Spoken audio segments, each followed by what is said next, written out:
What's up, YouTube family? Gerald Greenlee here with Clean and Green Lawn Service in South Georgia. Man, look at the weather. Looks like it may turn off bad. See my little sprinkler back there in the background, right there. I've been running my little tractor across the yard. It is very dry here. I'm gonna spin around and show you real quick. I don't know if you can tell, my yard, this is all church property, and if the wind's messing you up, I'm sorry. But you can see my yard, and I cut out to the pole, and I usually fertilize and water all of this, and you can kind of see what it looks like on the cross there, very dead. But anyway, let me get you back into this, my junky little shop. I used to do woodworking in here, and you can see like those headboards, those farmhouse headboards that I've built back there. You know, I got a lot of equipment set up, but and I may do some more woodworking come the fall, the winter, when the mowing slows down. I've actually got some people ask me about some stuff that I hadn't got to. But anyway, that's not what I want to talk to you about today. I want to show you something real quick.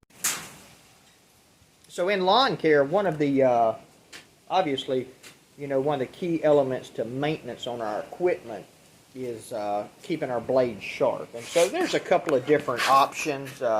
I'll tell you what I've tried. I've tried this bad boy here. I did get away from that hard wheel to a 40 grit flat disc, which looks like this right here. And this may actually be a, I'm not sure if this is a 60 or not. At one time I think I accidentally bought a 60. But anyway, I'm not sure what this one is. It's hard to read the writing on it. And so I went from that to holding my blades and running the angle grinder across them. And then, let me show you one other little setup. And then I picked up this little bench grinder here from Harbor Freight, Central Machinery. You can hear the thunder in the background. And you know, it did okay. I probably could have got one with a larger motor on it. This one's only a, I don't even know what size it is, but it doesn't have a lot of power. And those rocks, if you do a lot of it, they seem to wear down pretty quick. But anyway, I wanted one of these for my shop, so it wasn't a total loss. But I came up with something else. Now, there's a lot of do-it-yourself sharpening videos out there where people take one of these angle grinders, a 4.5 inch grinder, and they mount them, and then they put an angle on a board or something in front of them, and they drag the blades across. There are a lot of videos if you want an alternative, but I'm going to tell you what, and let me say this up front. This is not, I am not taking a shot at All-American Sharpener. All-American Sharpener, I've never used one. It looks like an awesome piece of equipment. As a matter of fact, I looked at one just a couple of weeks ago, and I believe, you know, to get the one where you could do some adjustments and stuff on it, it was a little over 200 bucks. And I believe when you pay $25 to $30 for a set of blades, I believe that the All-American Sharpener is worth every penny of that 200 and something dollars. But now, they say but negates everything that you say before it. My problem is, I'm one of those kind of people that sometimes I'll go out and pay $500 for something that's pretty simple. And then at other times, I don't want to pay $200 for something that's a little more complicated. And I looked at the All-American Sharpener, and I thought, man, the simplicity of that. A man with just a few tools in his garage could make a piece of equipment like that would work. And so probably about 6 months ago, I went to my local Tractor Supply, and I bought a couple of pieces of metal, a few bolts, this, that, and the other, and I decided that I would put one together. And so what I'm going to do is I'm going to show you what I made. I would say the cost of this thing is, you know, I don't think it could have cost over $25. Now, I picked up a couple of bolts here, a couple of bolts there, something different that I needed, and I'll explain all that in a minute. But I'm going to show you what I got, and I know that there's no way it'd be over $30 to build what I have here. And I'm going to show it to you, and I'm going to demonstrate it for you, and then you can make your own decision. Again, I am not taking a kick at a company. I believe in capitalism. I admire people who, particularly for the lawn care industry, are innovative and have come up with ideas to, make us more efficient at doing the job that we try to do, which is to care for customers' lawns. So anyway, with that disclaimer, let me show you what I've done. All right, so what I found, a blade needs to be on a 32-degree angle. Now, I know there's some variation in that. I know there's some stuff with mulching blades. All I'm talking about is a straight edge blade like I got here. This is a set off of my Hustler X1. These are, I guess, 20 1/8 inches. It's a 60-inch cut. Okay, so what I did, because again, I have a wood shop, I took an old 4x4 that I had, and I'm going to set this up here and hopefully you can see it.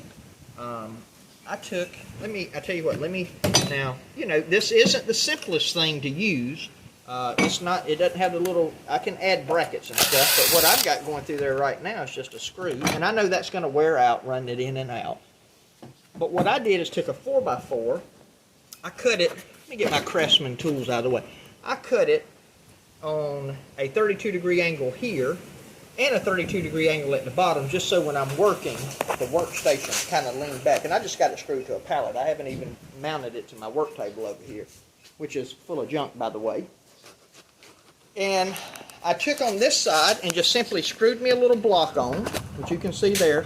All of the blades that I run are roughly supposed to be 2 5/8. So I put a stop here, and then that's got a little lip up here. So what happens is when I set my blade in there, it's pretty snug, right? And I mean, I could hold this with my hand like this, and I could grind it with my other hand. I choose to take and to put a screw in it. Actually, you can see that's an end I've already sharpened right there. I'm going to take this and flip it around though, because I'm going to give you a demonstration of this here in a few minutes. But I want to talk about how I built it to begin with, and just kind of give you some tips if you decide you want to do that, some things that I had to figure out. So the first thing I did is I went to, this right here is, I believe, about a 1/2 inch. All it is some metal tubing that's hollow in the middle. So I took it, I cut these right here.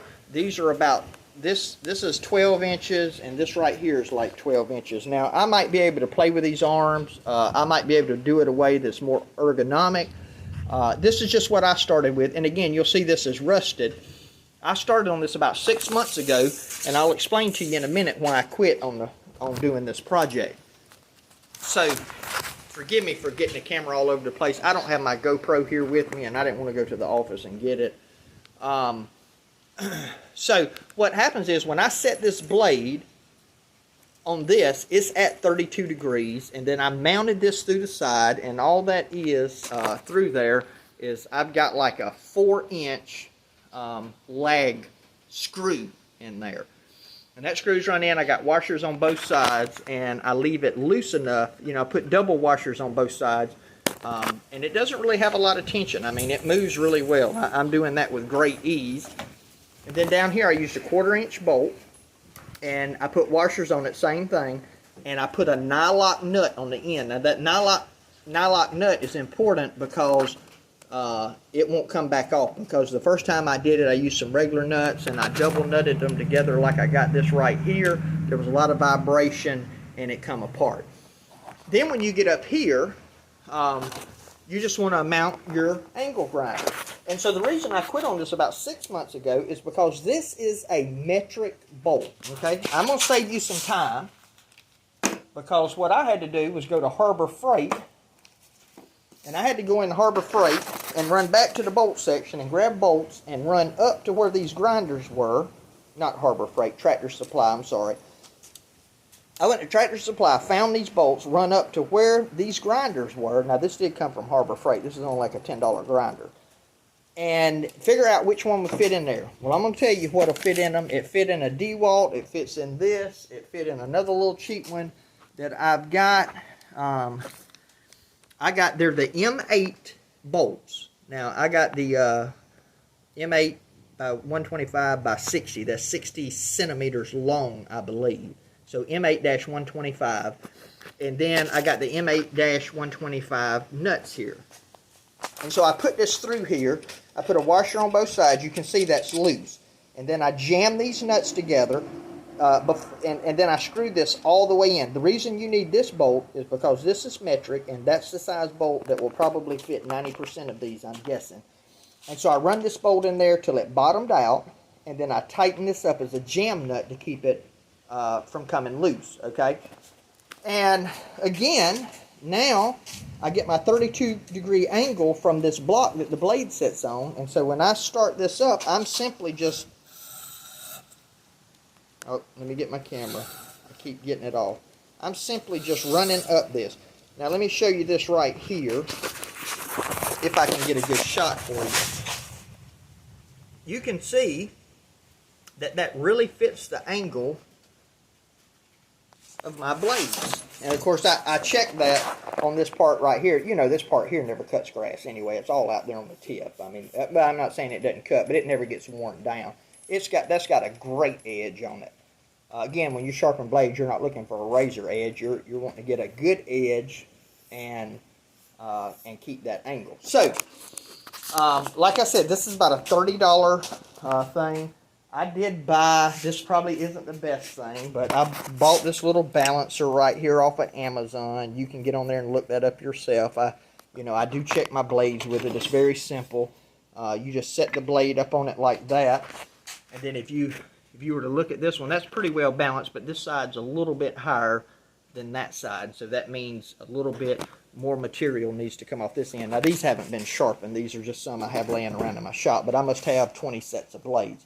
Alright, so I'm going to throw my face shield on. Again, this is a 40 grit flap disc right here. I'm going to throw my face shield on. I'm going to try to hold my phone and make a few runs. Now remember, on mine, I put the screw in it just to hold it down. You could do something different there. You could get one of those wood shop latches that would latch it down on here. There's a lot of different things that you could do, but you secure it however you want to. Hallelujah, there comes the rain, and we are in desperate need of the rain. I'll probably be crying about it by the end of the week, but all the more reason, you can hear it, I don't know if you can see it, but all the more reason for me to get my blade sharpened. Alright, let me get set up here, get my face mask on, safety first, and then I'm going to make a couple of runs across this blade for you. Alright, masked up. Here we go. One hand.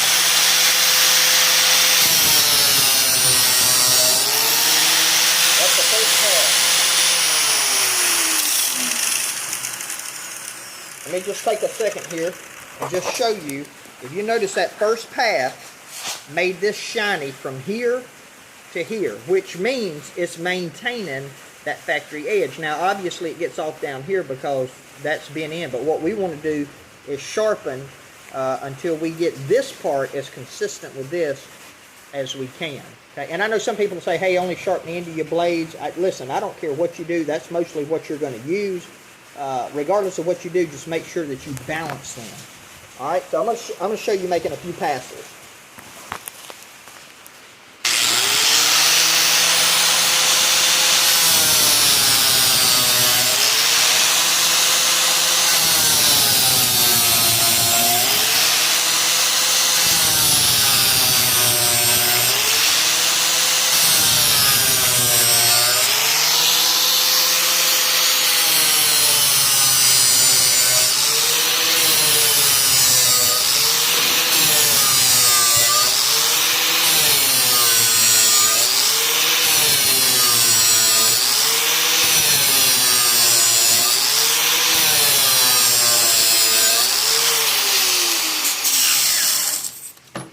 Alright, and those blades, these blades have been run a little longer than what I typically run them.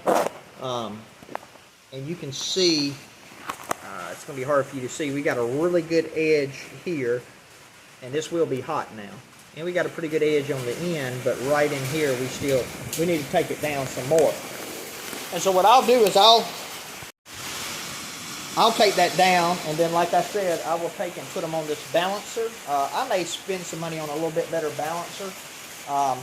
But, you know, again, I'm not saying that this is the ultimate tool. I'm not telling you to build your own. I'm not a professional machinist or anything like that. If you do it, be careful. You know, there's probably some risk involved in building it, some risk involved in using it. I'm not responsible for any of that, okay? I mean, you're in business for a reason. You understand what I'm saying.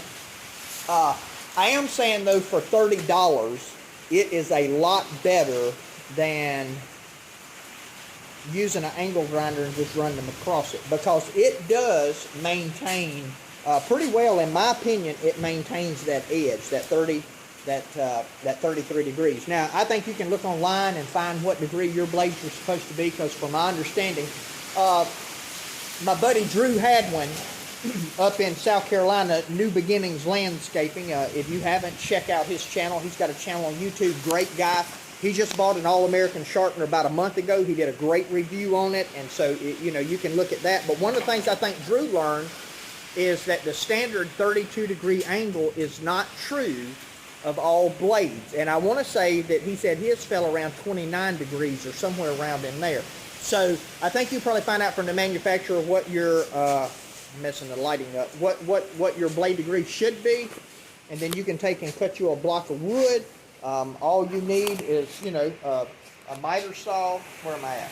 A miter saw like this. You know, you can cut one.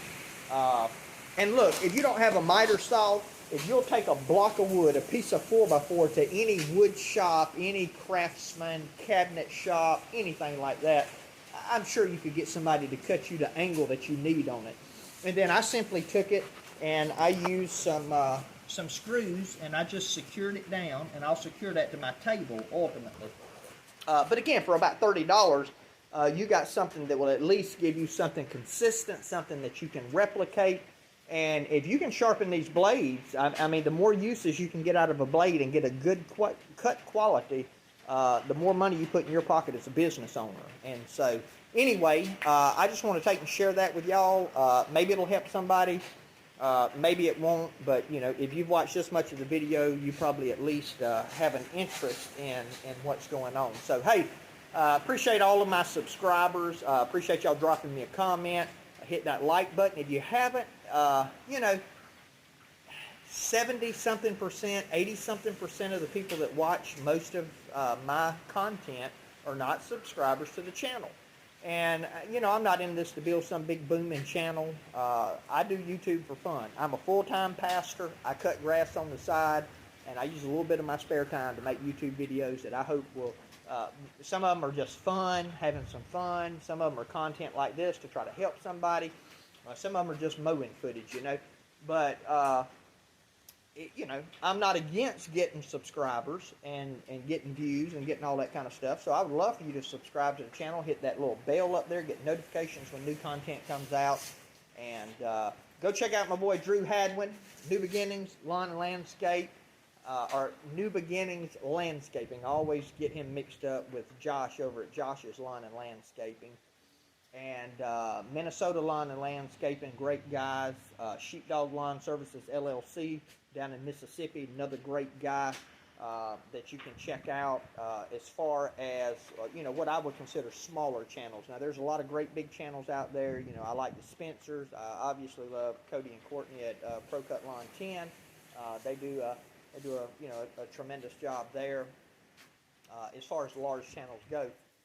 But you know, and I don't mean that in a derogatory way. I mean, they have good content. But anyway, I try to give shout outs to the small guys, the guys like me that's, you know, just doing it and trying it out, trying to get their feet wet, seeing if it's even worth it, if the people want the content. You know, I mean, honestly, if I didn't have, you know, if I didn't have people watching it, I wouldn't put the content out. I mean, if nobody's watching it, nobody's commenting on it, then what I have is not adding value to people into the industry, and it's really, you know, it's not any point in me doing it. So, you know, anyway.